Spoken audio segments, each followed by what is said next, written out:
Rumah tangga Aldi Bragi dan Ririn Dwi Ariyanti kini berada di ujung tanduk. Bukan sekali ini saja, kabar miring soal rumah tangga Ririn Dwi Ariyanti dan Aldi Bragi sudah mulai terhembus sejak tahun 2020.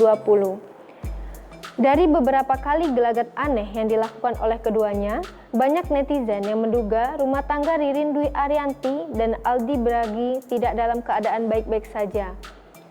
Kini kabar perceraian Ririn Dwi Ariyanti dan Aldi Bragi sudah santer terdengar. Bahkan, baik Ririn Dwi Ariyanti maupun Aldi Bragi sudah sepakat untuk sama-sama berpisah. Ririn Dwi Ariyanti dan Aldi Bragi kini tengah menjalani proses perceraian.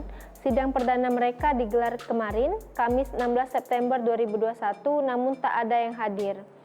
Sidang perdana beragendakan pemeriksaan berkas dari pihak Ririn dan Aldi Bragi.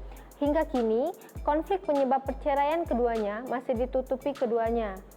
Sedang dalam proses cerai, Aldi Bragi kepergok temui Ikke Nurjanah. Perdana sejak cerai, Aldi Bragi tampil bersama dengan Ikke Nurjanah mendampingi sang anak Siti Adira Kania di momen spesial.